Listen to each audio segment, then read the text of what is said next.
Hello good morning students. तो बेटा last हमने जो force and law of motion chapter है उसके अंदर हमने गैलीलियो का एक्सपेरिमेंट पढ़ा। आफ्टर देन हमने फोर्स के बारे में जो न्यूटन्स का जो फर्स्ट लॉ है मोशन के बारे में वो हमने पढ़ा।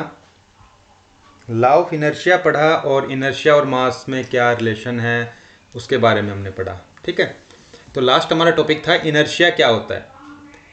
इनर्शिया क्या होता है कि किसी भी ऑब्जेक्ट की टेंडेंसी होती है कि कोई ऑब्जेक्ट अगर रेस्ट में है तो वो रेस्ट में ही रहना चाहता है, अगर मोशन में है यूनिफॉर्म मोशन में तो यूनिफॉर्म मोशन में रहना चाहेगा। ऐसा कब तक होगा? जब तक उस ऑब्जेक्ट पे हम फोर्स नहीं लगाते।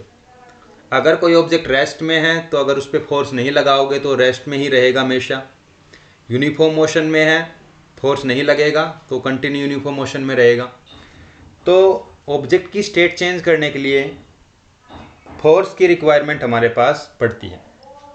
ठीक है, ये हमने उसमें पढ़ा है लास्ट लेक्चर में। आज का जो हमारा टॉपिक है बेटा वो है कि इनर्शिया के टाइप्स कौन कौन से हैं, कितने टाइप्स का इनर्शिया होता है उनके बारे में हम पढ़ेंगे। ठीक है, तो हमारे पास इनर्शिया का जो फर्स्ट टाइप आता है that is inertia of rest. Inertia of rest के बारे में हम पढ़ेंगे। तो देखिए इनर्शिया ऑफ रेस्ट क्या होता है। पहला टाइप इनर्शिया का तो इसमें है inability of an object to change its state of rest by itself, कि कोई भी ऑब्जेक्ट अपनी रेस्ट की पोजीशन को चेंज नहीं कर सकता खुद से अपने आप। जो है मतलब जब तक उस पर फोर्स नहीं लगेगा तब तक ऑब्जेक्ट रेस्ट में रहेगा। फोर्स लगाएंगे तब ऑब्जेक्ट की जो पोजीशन है वो चेंज होगी, रेस्ट से वो मोशन में आएगा। लेकिन बिना फोर्स लगाए कोई भी ऑब्जेक्ट, किसी भी ऑब्जेक्ट पे अगर फोर्स नहीं लगेगा तो खुद से वो अपनी पोजीशन को चेंज नहीं कर सकता। मतलब उसकी पोजीशन चेंज कराने के लिए, रेस्ट से मोशन में लाने के लिए हमें क्या चाहिएगा? एक फोर्स चाहिएगा। ठीक है, इसको हम एक एग्जाम्पल से समझते हैं। देखिए यहाँ पर दो एग्जाम्पल गिवन है। डेली लाइफ का एग्जाम्पल है पहला, जैसे हम स्कूल बस में सीट पर बैठे हैं या फिर खड़े हैं, तो बस एक जगह रेस्ट में है, मूव नहीं कर रही है। हम मान लो बस में बैठ गए। जैसे ही बस सडनली एकदम से स्टार्ट होगी, चलेगी, तो जैसे ही चलेगी तो हम यदि बैठे हैं सीट पर तो हमें एक पीछे की तरफ एक झटका लगेगा, हम जाकर पीछे टकराएंगे सीट पर। अगर मान लो हम खड़े हैं तो जैसे इस डायग्राम में आप देख रहे हैं, यहाँ पर कोई पर्सन जो है वो बस में खड़ा है। जैसे ये जो पर्सन है ये बस में खड़ा है जब बस किस में है? रेस्ट में है। ठीक है, तो ये पर्सन भी रेस्ट में है, एक जगह खड़ा है। तो जैसे ही ड्राइवर बस को स्टार्ट करता है और आगे की तरफ चलता है तो ये पर्सन क्या करता है? पीछे की तरफ, ये पर्सन जो है वो पीछे की तरफ, इस पे पीछे की डायरेक्शन में एक फोर्स लगता है और ये पीछे जाके गिरता है। पीछे की तरफ इस पे एक फोर्स लगेगा। ठीक है, तो इसकी जो पोजीशन है वो चेंज हो जाएगी। पहले ये रेस्ट में था तो यहाँ से फिर क्या होगा? एकदम से पीछे झटका लगेगा तो पीछे जाएगा ये। जैसे इस थर्ड डायग्राम में दिखा रखा कैसे इसकी पोजीशन चेंज हो रही है। पहले यहाँ था, फिर यहाँ आया, फिर यहाँ पर आया, तो इसकी जो पोजीशन है वो कंटिन्यू पीछे की तरफ जा रही है। तो ऐसा क्यों हुआ? तो ऐसा जो इनर्शिया ऑफ रेस्ट है उसकी वजह से, क्योंकि हमें पता है कि कोई भी ऑब्जेक्ट जो है अपनी पोजीशन रेस्ट में है तो रेस्ट में ही रहना चाहेगा। तो इस पर्सन की जो बॉडी थी रेस्ट में थी तो रेस्ट में ही रहना चाहेगी। लेकिन बस क्या हो गई? बस चल पड़ी है। तो बस अगर चल पड़ी है तो फिर क्या होगा?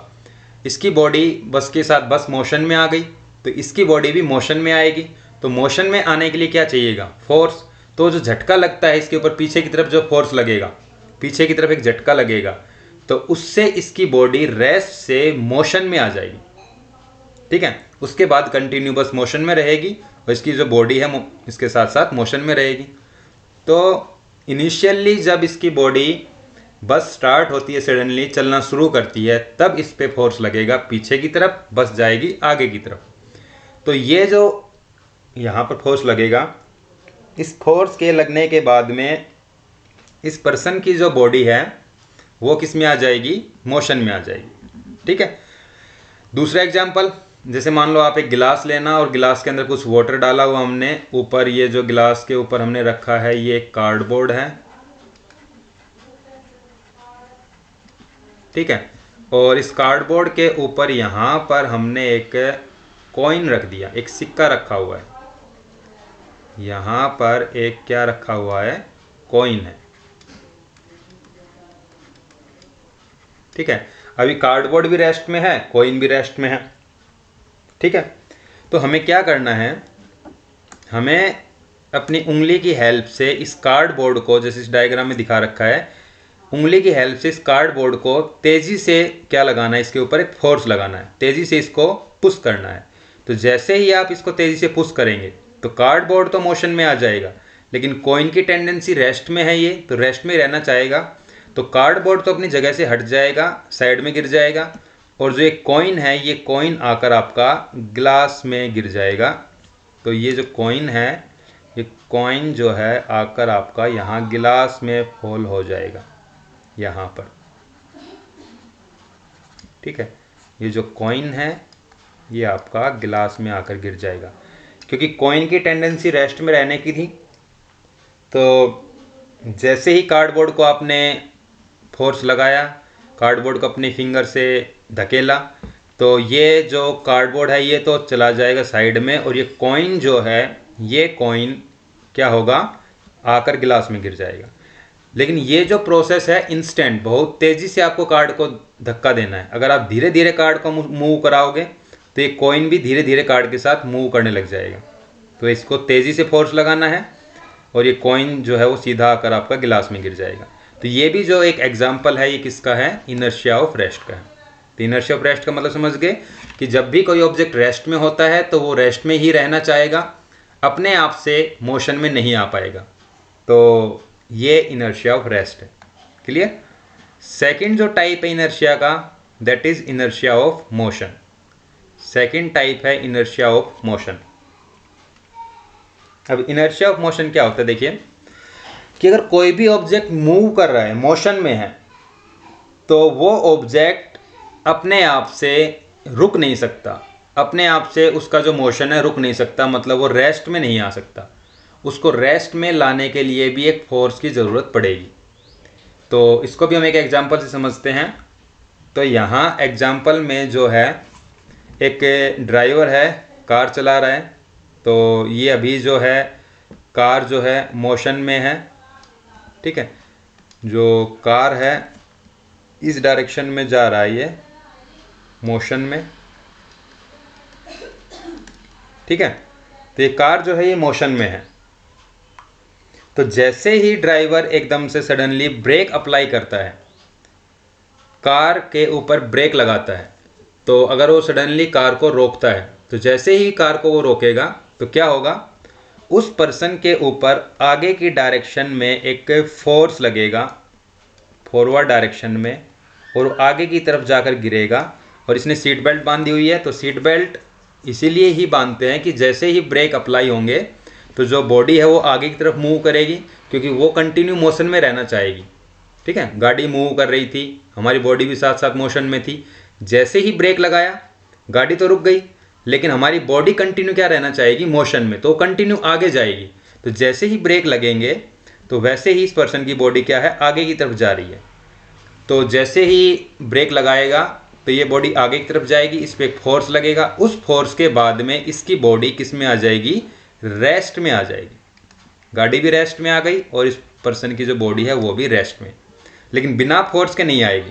ये झटका नहीं लगेगा तो उसकी बॉडी जो है नहीं आपके पास रेस्ट में आएगी। तो ये जो झटका लगता है आगे की तरफ, ये इसीलिए लगता है कि उसकी जो बॉडी है वो मोशन से रेस्ट में आ जाए। क्लियर। ऐसा ही मान लो आप बस में बैठे हो, जैसे ही ड्राइवर एकदम से बस को मान लो सडनली ब्रेक लगाता है तो हमारी बॉडी जो है वो आगे की तरफ गिरती है। या मान लो बस की छत के ऊपर कुछ सामान रखा हुआ है और वो हमने बांध नहीं रखा और बस चल रही है, तो जैसे ही ड्राइवर बस के ब्रेक लगाएगा तो ऊपर छत पे रखा हुआ सामान क्या होगा, एकदम से आगे की तरफ जाकर गिरेगा, क्योंकि जो सामान है वो कंटिन्यू आगे मोशन में रहना चाहेगा, लेकिन बस तो रुक गई, सामान नहीं रुक पाएगा, तो वो क्या करेगा, आगे की तरफ मूव करेगा। इसलिए कहा जाता है कि जब भी बस में सामान छत पे रखा जाता है तो उसको बांधा जाता है। इसलिए ही बांधा जाता है कि जब वो ब्रेक अप्लाई करेगा तो सामान नीचे ना गिरे। तो ये जो एग्जाम्पल है, this is an example of inertia of motion. ठीक है। थर्ड है इनर्शिया ऑफ डायरेक्शन। तो इसमें क्या है कि कोई भी ऑब्जेक्ट अपने आप से खुद की डायरेक्शन को चेंज नहीं कर सकता। मतलब उसकी डायरेक्शन को चेंज करने के लिए भी क्या चाहिएगा, फोर्स चाहिएगा। तो इसका एग्जांपल जैसे मान लो आप बस में बैठे हो और ड्राइवर जो है बस को, मान लो एक सड़क पे टर्न आ गया, लेफ्ट टर्न, ड्राइवर बस को लेफ्ट में मोड़ता है एकदम रोड पे, तो हमारी बॉडी जो है वो बस के राइट साइड में जाके टकराती है। मतलब हमारी जो बॉडी मूव करेगी वो राइट में मूव करेगी, क्योंकि हमारी बॉडी कंटिन्यूस सीधा चलना चाहेगी, बस पहले सीधी चल रही थी। तो जैसे इस एग्जांपल में हम समझते हैं इसको, जैसे यहाँ पर एक एग्जांपल है, यहाँ एक बस है जो मूव कर रही है और इसमें पैसेंजर्स बैठे हुए हैं। तो जैसे ही बस ने लेफ्ट टर्न लिया, बस ने टर्न लिया है इस डायरेक्शन में, लेफ्ट टर्न, बस ने जो है वो लेफ्ट टर्न लिया बेटा। तो इसमें जो पैसेंजर बैठे हुए हैं उनकी जो बॉडी है, आप देख रहे हैं इनकी गर्दन जो है वो किधर जा रही है, राइट डायरेक्शन में। तो राइट साइड में जो है इनकी बॉडी जाएगी। अगर बस राइट टर्न लेती है तो जो बॉडी है इन पैसेंजर्स की वो किधर मूव करेगी, लेफ्ट डायरेक्शन में। तो इन पैसेंजर्स पे फोर्स लगेगा, जिससे इनकी जो बॉडी है वो, अगर बस लेफ्ट में मुड़ती है तो इन पे फोर्स लगेगा राइट डायरेक्शन में, अगर बस राइट में मुड़ती है तो इन पे फोर्स लगेगा लेफ्ट डायरेक्शन में। उसके बाद में ये बस के साथ साथ मूव करने लग जाएगी। तो ये जो एग्जांपल है, this is inertia of direction. तो कोई भी बॉडी अपने आप से अपनी डायरेक्शन को खुद चेंज नहीं कर सकती, उसको चेंज करने के लिए किसकी ज़रूरत पड़ेगी, फोर्स की ज़रूरत पड़ेगी। क्लियर। तो ये हमारे पास जो है इनर्शिया ऑफ डायरेक्शन हो गया। क्लियर। तो इसमें आपको ये करना है। तो 3 टाइप होते हैं इनर्शिया के, inertia of rest, inertia of motion, inertia of direction. तीनों के एक एक एग्जांपल हमने दे दिए यहाँ पर। तो नेक्स्ट जो टॉपिक हमारा वो है लीनियर मोमेंटम। तो लीनियर मोमेंटम क्या होता है, देखिए। तो लीनियर मोमेंटम होता है किसी भी ऑब्जेक्ट का product of the mass and velocity of an object is called linear momentum. जैसे हमारे पास कोई ऑब्जेक्ट है, मान लिया हमने ये एक ऑब्जेक्ट है, इस ऑब्जेक्ट का मास जो है वो हमने मान लिया कितना, m है, और ये ऑब्जेक्ट मूव कर रहा है एक वेलोसिटी के साथ, और इसकी जो वेलोसिटी है वो कितनी है, v है। ठीक है। तो ये ऑब्जेक्ट एक सरफेस पे मूव कर रहा है, मान लिया हमने एक सरफेस पे ये ऑब्जेक्ट मूव कर रहा है, और इसकी जो वेलोसिटी है वो v है और मास क्या है, m है। तो इसका जो मास और वेलोसिटी है, इन दोनों का प्रोडक्ट जो लीनियर मोमेंटम होगा, लीनियर मोमेंटम जो हम लिखते हैं, that is equal to product of mass, mass का प्रोडक्ट किसके साथ, वेलोसिटी के साथ। ठीक है। तो लीनियर मोमेंटम को हम p से लिखते हैं, तो p is equal to mass m और वेलोसिटी v। तो ये लीनियर मोमेंटम का फॉर्मूला हो जाएगा। तो कोई भी ऑब्जेक्ट यदि मूव कर रहा है तो उसका जो मोमेंटम है वो क्या होगा, उसका जो मास होता है और वेलोसिटी होती है, उन दोनों का प्रोडक्ट। और यदि कोई object, if an object is at rest, यदि कोई ऑब्जेक्ट रेस्ट पर होगा, रेस्ट पर होगा मतलब उसकी जो वेलोसिटी है वो कितनी होगी, 0, तो उसका जो मोमेंटम है कितना हो जाएगा, तो मोमेंटम हो जाएगा उसका कितना, p is equal to 0।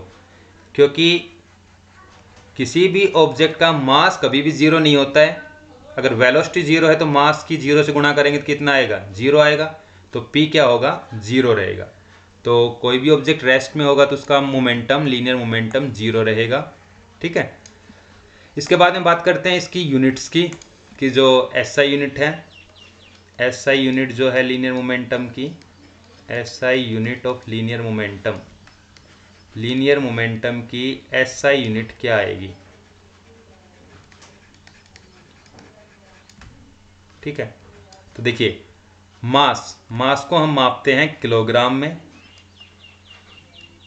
Multiply velocity की जो ऐसा यूनिट होती है किलोग्राम, इसकी जो वेलोसिटी की मीटर पर सेकंड, तो इसकी यूनिट हो जाएगी किलोग्राम मीटर पर सेकंड। तो मोमेंटम की जो यूनिट है वो हो जाएगी किलोग्राम मीटर पर सेकंड। ठीक है, इसके बाद में इसकी अदर यूनिट्स की बात करें, अगर अदर यूनिट्स क्या होंगी, तो अदर यूनिट्स क्वेश्चंस में आपको मिल सकती है। Other units of linear momentum, कोई भी न्यूमेरिकल हम सोल्व करेंगे तो उसमें जो मोमेंटम है उसकी कुछ अलग यूनिट्स मिल सकती है, जैसे कि मास की अदर यूनिट्स होती है ग्राम और वेलोसिटी की होती है सेंटीमीटर पर सेकंड। तो ये सीजीएस यूनिट इसको हम बोलते हैं, ग्राम सेंटीमीटर पर सेकंड, सीजीएस सिस्टम में। क्लियर? तो ये जो है हमारे पास लीनियर मोमेंटम की अदर यूनिट्स आ गई। अब इसमें जो मोमेंटम है, लीनियर मोमेंटम, ये एक वेक्टर क्वांटिटी है, is a vector quantity. Vector quantity क्यों है? क्योंकि इसके पास मैग्नीट्यूड और डायरेक्शन दोनों होते हैं, और इसकी डायरेक्शन किधर होती है? Its direction is towards velocity, its direction is same as direction of velocity. जो वेलोसिटी की डायरेक्शन होती है ऑब्जेक्ट की, वही डायरेक्शन किसकी होती है? लीनियर मोमेंटम की। ठीक है, तो हमारे पास ये होता है लीनियर मोमेंटम। क्लियर? तो लीनियर मोमेंटम हम क्या लिखेंगे कि कोई भी ऑब्जेक्ट है, अगर वो ऑब्जेक्ट मूव कर रहा है विद ए वेलोसिटी v, जिसका मास m है, तो उसका जो मास है और वेलोसिटी है, उन दोनों का जो प्रोडक्ट होगा, that product is called linear momentum. तो लीनियर मोमेंटम का फॉर्मूला क्या हो जाएगा? मास इंटू में वेलोसिटी। तो किसी भी ऑब्जेक्ट की यदि वेलोसिटी 0 है, इसका मतलब वो रेस्ट में है, तो उसका जो मोमेंटम होगा वो 0 होगा। और ये बात आपको याद रखनी है कि किसी भी ऑब्जेक्ट का मास नेवर बी 0, किसी भी ऑब्जेक्ट का मास कभी भी 0 नहीं होता है। कोई भी ऑब्जेक्ट अगर है तो उसका कुछ ना कुछ मास होगा, बेशक से कम हो, लेकिन मास ज़रूर होगा अगर वो चीज़ एग्जिस्ट कर रही है। तो किसी भी ऑब्जेक्ट का जो मोमेंटम होता है वो 0 तभी होगा जब उसकी वेलोसिटी 0 होगी, मास 0 कभी हो नहीं सकता है। ठीक है, तो इसकी यूनिट हो गई किलोग्राम मीटर पर सेकंड, ऐसा यूनिट है। अदर यूनिट्स में हमने लिख दिया ग्राम सेंटीमीटर पर सेकंड। और लीनियर मोमेंटम एक वेक्टर क्वांटिटी है। तो वेक्टर क्वांटिटी इसलिए है क्योंकि इसके पास मैग्नीट्यूड भी होता है, डायरेक्शन भी होती है। तो बात करें डायरेक्शन की, तो जिस डायरेक्शन में ऑब्जेक्ट की वेलोसिटी होगी, वही डायरेक्शन किसकी होगी? जिस डायरेक्शन में वेलोसिटी है वही डायरेक्शन ऑब्जेक्ट के लीनियर मोमेंटम की होगी। लीनियर मोमेंटम भी उसी डायरेक्शन में होगा जिस डायरेक्शन में उसकी वेलोसिटी है। क्लियर? तो इसमें आपको ये करना है। तो आज के लिए यही है। इनर्शिया के टाइप्स लिखेंगे आप और इनको पढ़ेंगे, और लीनियर मोमेंटम के बारे में। नेक्स्ट जो टॉपिक रहेगा हमारा वो रहेगा न्यूटन्स का सेकंड लॉ, मोशन का जो सेकंड लॉ है न्यूटन का, वो हम पढ़ेंगे। इम्पोर्टेंट लॉ है, तीनों लॉ में से जो सेकंड लॉ है सबसे ज़्यादा इम्पोर्टेंट है, तो उसको हम नेक्स्ट वीडियो में बात करेंगे उसकी। और लीनियर मोमेंटम के बेस पे न्यूमेरिकल्स करेंगे, और उसके बाद में हम पढ़ेंगे न्यूटन्स का सेकंड लॉ। क्लियर?